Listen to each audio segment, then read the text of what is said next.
Hi everyone, welcome to the webinar and workshop series conducted by TCS in lieu of the upcoming OCS exams happening in August 2025. My name is Nicholas and I'm the lead tutor and evaluator for OCS at TCS. So let's look at the session plan.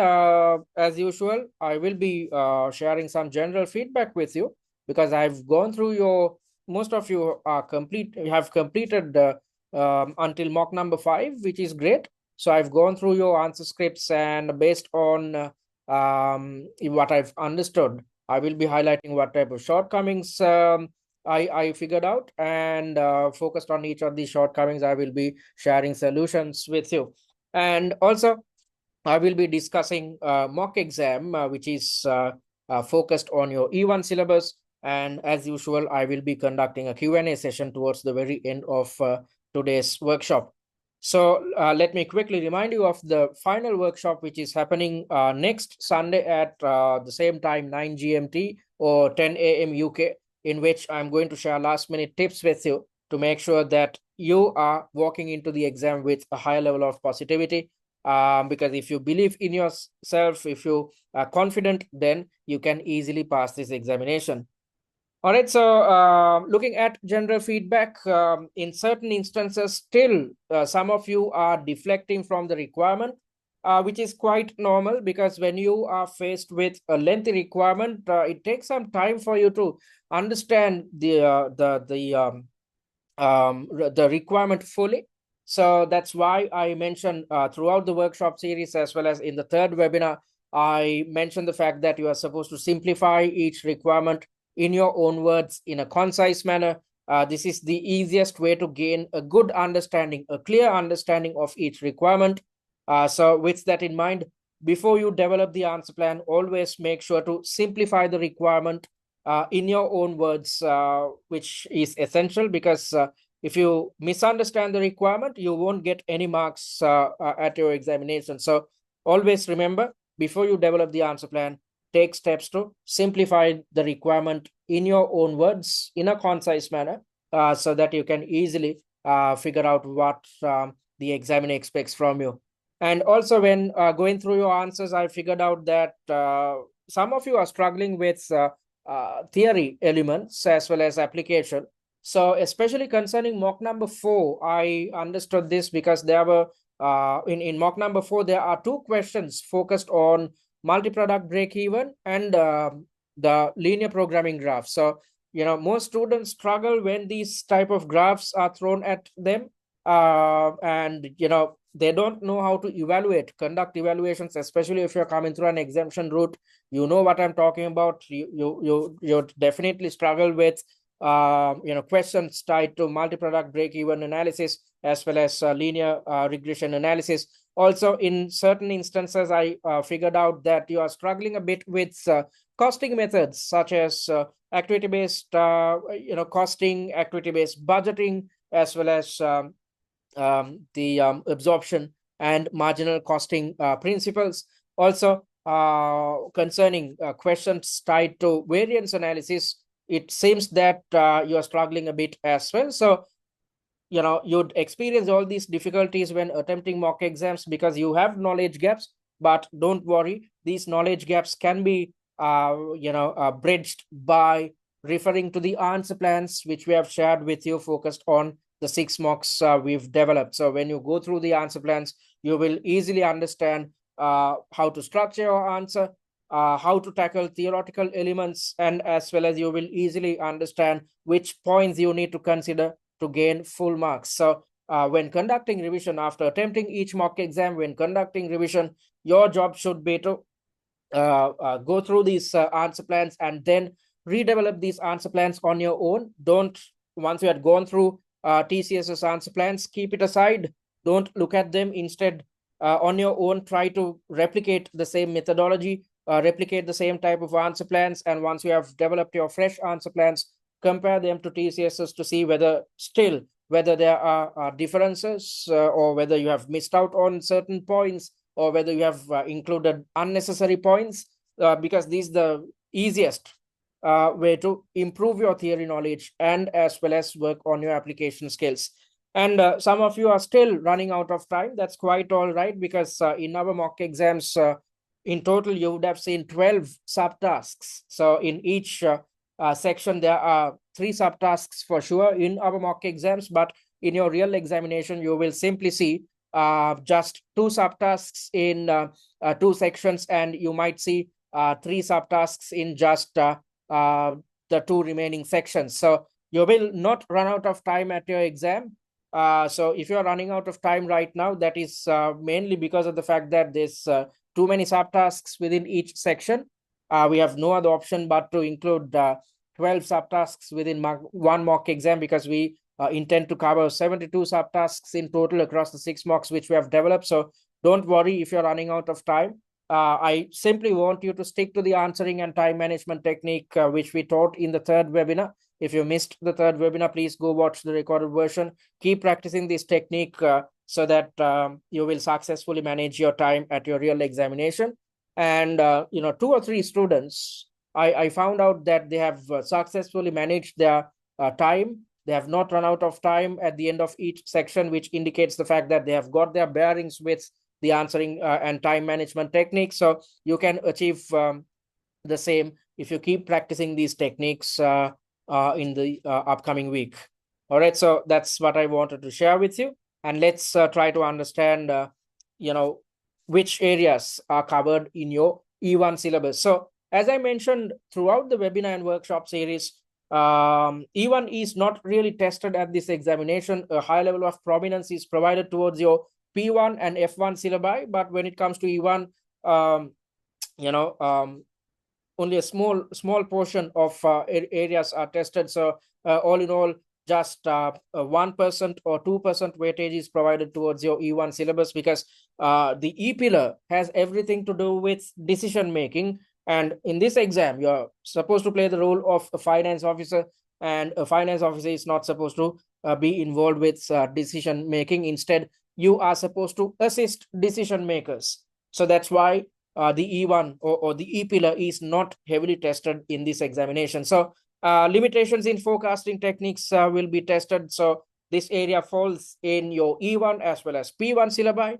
And similarly, limitations of various different risk management tools can be tested at your exam. Also, your knowledge concerning ethics, CSR, as well as managing redundancies, artificial intelligence, and the benefits of implementing AI within the operations of Halfpenny, as well as non-financial factors to consider when it comes to decision making. These elements can be tested at the exam concerning your E1 syllabus. Also, with regards to KPIs, non-financial KPIs can be tested at the examination, which fall under your E1 syllabus. So compared to your P1 syllabus, the weightage is minute. That's why I said that only 1 or 2% of your E1 syllabus is tested at the examination. All right, so these are the syllabus areas which are tested. And before we walk into the mock exam discussion, let me quickly tell you what we offer at TCS. So I'm on the OCS page. If you're yet to check the free content, click on this button and create a free user account. Then you'd gain access to the student dashboard, via which you can gain access to the recorded versions of the weekly webinars and workshops, the free mock exam, its suggested answer, and its answer plan. Also, you will gain access to the pre-seen mind map via the student dashboard. And if you are interested in investing on our paid content, click on this button and check the sample material before you do so. And if you are yet to join our OCS WhatsApp group, click on this button and please join it. And we offer 2 main courses, the essential course and the value course. The essential course is designed for those who are coming through the general route. Since you have already completed your OTQ exams, and since this examination is highly technical, it tests your theory knowledge heavily. Simply attempting 3 mock exams would do. So you will gain access to 3 mock exams with suggested answers if you invest on the essential course, which is priced at £199. We are only charging for the 3 mock exams. All these resources are shared with you free of charge. And talking about the value course, this is intended for those who are coming through the exemption routes and those who had failed the OCS exam previously. So both these sets of students have the same problem. There are gaps in theory knowledge and application. So with the intention of making sure that you learn your theory, covering all syllabus areas, and at the same time making sure that you significantly improve your application skills, we have included some additional resources under the value course on top of what you'd get your hands on via the essential course. So the value course, via the value course, you'd gain access to 6 mock exams with suggested answers. And we have made sure to cover all syllabus areas when developing these 6 mocks. And there are 72 subtasks in total. And also, the remaining resources are shared with you free of charge. Again, we are only charging for the 6 mock exams. All the other resources are shared with you free of charge. So you'd also gain access to the answer plans of 6 mock exams. You will in a little while see what an answer plan is, because I'm going to conduct my mock exam discussion based on the answer plan which I've developed for mock exam 1. So the value course is priced at £349, which can be paid in 2 installments of £174 each, or you can pay in full. If so, the price is just £249. So you stand a chance to save £100 if you pay in full. So we have extended a £150 discount on the value course. So if you are yet to start preparations, or if you feel that you don't have access to exam standard and precinct specific mock exams, make sure to invest on your preferred course to ensure a pass in your upcoming examination. And then let's quickly look at the OCS study plan as well and see what you are expected to achieve within this week if you are sticking to our original 8-week study plan. If not, I've already shared a 3-week study plan with you. According to the 3-week study plan, within this week, you are supposed to attempt mocks 5 and 6 and conduct revision focused on the same 2 mock exams. But if you're sticking to our original 8-week study plan, we are in week number 7. And within this week, you are supposed to attempt mock number 6 via the exam platform, thereby practicing your answering, time management, and stress management techniques. After you have practiced these 3 techniques, then go through the answer plans which we have developed for mock number 6. And once you have gone through them, try to redevelop answer plans on your own. And once you have redeveloped your answer plans, compare your fresh answer plans to TCSs to further refine your understanding. So that's what you are expected to achieve within this week if you're sticking to the 8-week study plan. If not, if you're sticking to the 3-week study plan, which we shared about 2 weeks back, you are supposed to attempt mocks 5 and 6 within this week. All right. So having said that, let's move to the discussion of today's mock exam. All right. So as I mentioned earlier, I'm going to direct your attention towards OCS mock number 1, section 1, subtask B. Okay. To enhance the quality and manage the costs of our operations, we have decided to launch specialized training and development sessions for manufacturing and distribution employees. So the company is contemplating about carrying out training sessions focused on manufacturing and distribution employees. In line with this initiative, Trey Halfpenny, the managing director, has asked me to deliver a presentation on the training and development program we need to implement. I am busy now. So let's look at what your requirement is. You are supposed to draft a report on the steps which need to follow in our training and development program. So could you please draft me a report on the steps which we need to follow in our training and development program?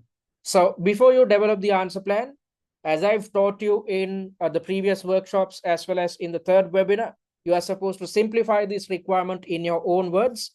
So that's exactly what you can see in here. I've simplified it as the training and development program, the steps. So you are supposed to highlight the steps which we need to adhere to when carrying out a training and development program focused on our manufacturing and distribution staff. So then after you have simplified the requirement in your own words, then you are supposed to determine how many marks are dedicated for this subtask. So the weightage provided is 30%. So 30% of 37.5 marks come up to 11 marks in total. So once you know how much marks are dedicated for the subtask, then you can determine how many points you should include to gain full marks within this subtask. So how are you supposed to arrive at the number of points? You are supposed to divide 11 by 3, which comes up to something like 3.7. And also you are supposed to divide 11 by 2, which comes up to something like 5.5. So if you develop 4 to 6 valid points, then you will get full marks for this subtask. All right, then let's try to figure out how we should develop the answer plan. So give me a second, please. Yes, so I've when developing this answer plan, I've come up with a main heading which goes as stages to be followed when conducting a training and development program, which is in bold and underlined format. So as you know, in this question, your knowledge concerning the training cycle is tested. So as per the training cycle, there are various different stages which we need to focus on when conducting a training and development session or carrying out training and development sessions. So this is a 5-step process. Step number one is to identify the training needs. After we have understood the training needs of our employees, then you are supposed to set training and development objectives. After you have set the objectives, then you should develop the training plan. Once you have planned out your training session, then you are supposed to come up with a plan to deliver, thereby being in a position to practically implement your plan, training and development plan. And once you have implemented the training session, once you have delivered your training, you are supposed to evaluate the success of the training session. So these are the 5 steps which you need to cover when designing or when carrying out rather a training and development session. All right, so let's look at how we should work on this answer with regards to application. So you have covered the theory element, you have identified the 5 steps. Now application comes into play. So when it comes to identifying the training needs, we need to understand the issues faced by our current employees. And as per the scenario, we are focusing our attention towards employees in our manufacturing department as well as distribution department. So we need to get in touch with these employees and try to understand the type of issues they are facing at the moment. We need to understand whether they have knowledge gaps or not. And when conducting the training session, our objective should be to make sure that we help these individuals to overcome their knowledge gaps, because if we do so, then our productivity will definitely increase in the future. So the first step is not to blindly conduct a training session. First things first, we need to understand the needs of our employees, the training needs of our employees, by having a chat with them and trying to understand the issues faced by the employees at present. So after we have identified the training needs, then based on these issues we have encountered, then we have to set our training and development objectives. And when setting these training and development objectives, we should make sure that we fulfill the SMART characteristics, which is an acronym which stands for specific, measurable, achievable, relevant, and time-bound. So our training and development objectives should be specific to our employees, should be achievable, should be measurable, and should be achievable as well.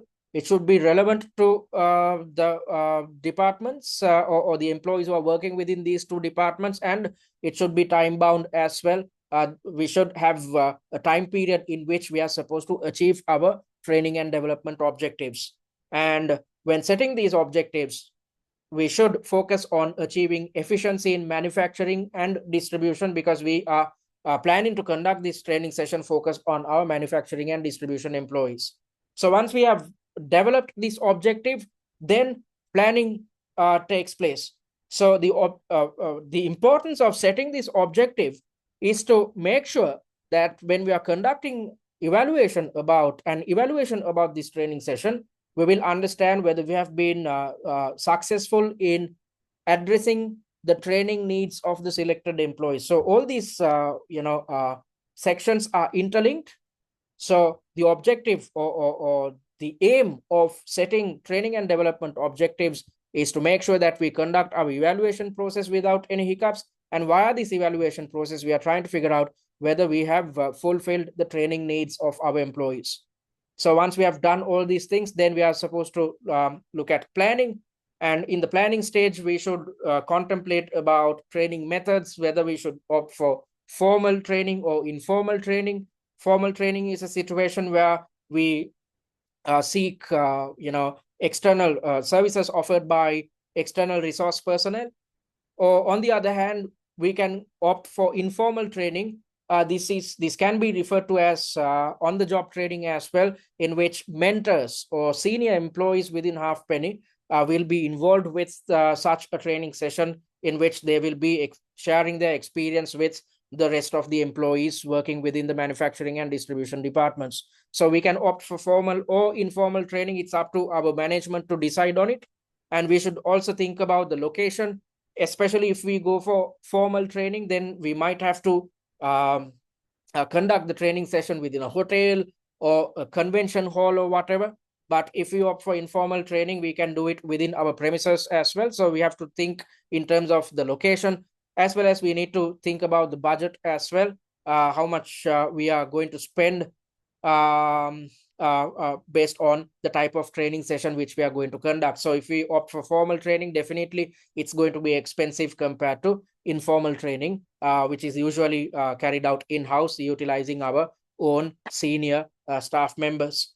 After we have planned out all these things, then comes delivery and implementation. So in delivery, we have to see whether we have the capability of conducting in-house delivery, or whether we need to focus our attention towards getting external people involved.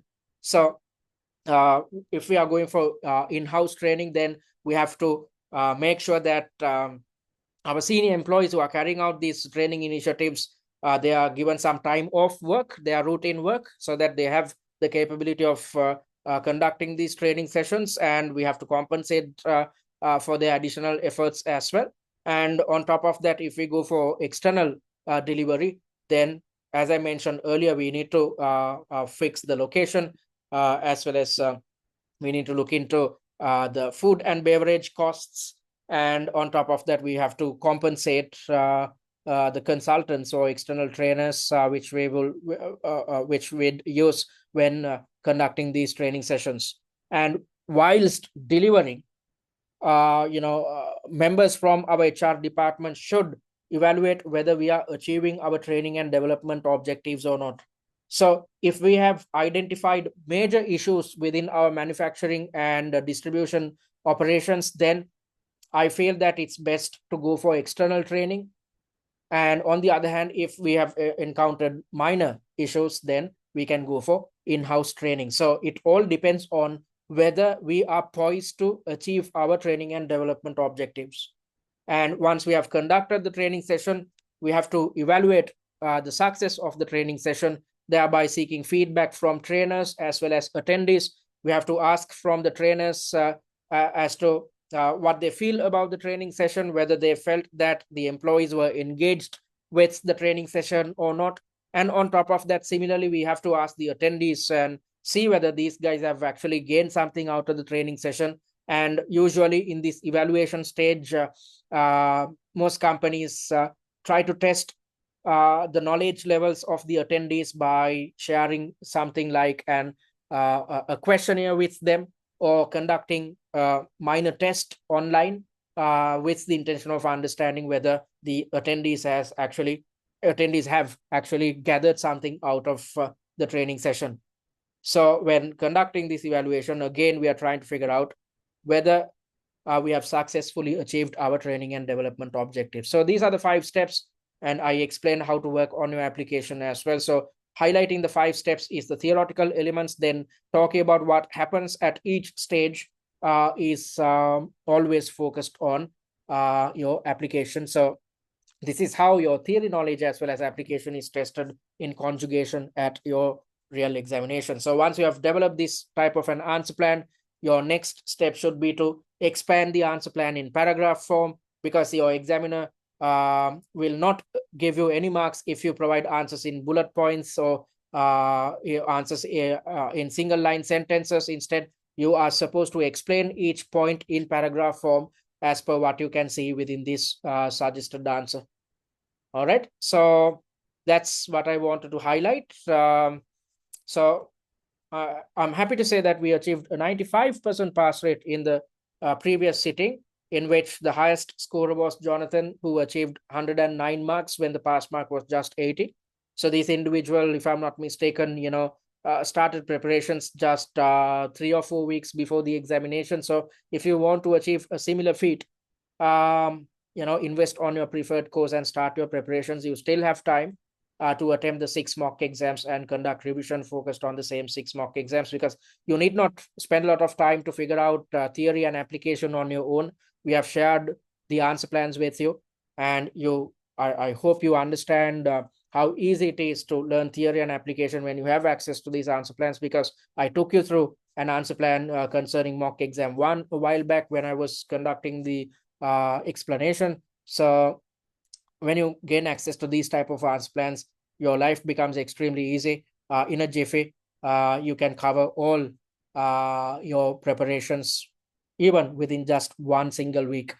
All right, so having said that, I'm walking into the Q&A session. So if you have any questions, you can switch on your mic and talk, or drop us a message via the chat. I'm going to pause the recording. All right, folks, thank you very much for those questions. I hope I addressed everything. So if you want to contact us, you can do it via our website, which is www.studyatTCS.com. Visit our website and click on the contact button and drop us a message. Our admin staff will get in touch with you via email during office hours. Or you can directly email us via info@studyatTCS.com, or simply WhatsApp us on this number. And I urge you to follow us on our social media handles, especially TikTok and YouTube, because the recorded versions of these webinars and workshops are uploaded to our YouTube handle. And also via TikTok, you would gain access to a set of videos, which is a good pre-seen mind map. So keep watching these TikToks until the day of your examination to keep yourself constantly reminded of the most important points which are highlighted within the pre-seen. Similarly, we have already shared this pre-seen mind map with you, which can be downloaded via both paid and free content via our student dashboard. So please go download it if you're yet to, and keep going through this document until the day of your exam, so that you won't forget what appears within your pre-seen document. So having said that, it brings us to the end of the E1 workshop, and I hope you'd join our final workshop, in which I'm going to share last minute tips with you. And I hope you will keep moving forward, keep fighting in this final week. And if you're yet to start preparations, or if you feel that you don't have access to exam standard mocks, don't worry. Invest on our study resources and start preparations. You still have time to get everything done. And if you have any questions or concerns, always get in touch with us via WhatsApp. We are always there to help you guys out. So thank you for joining. I'll see you guys next Sunday at the final workshop. See you and take care.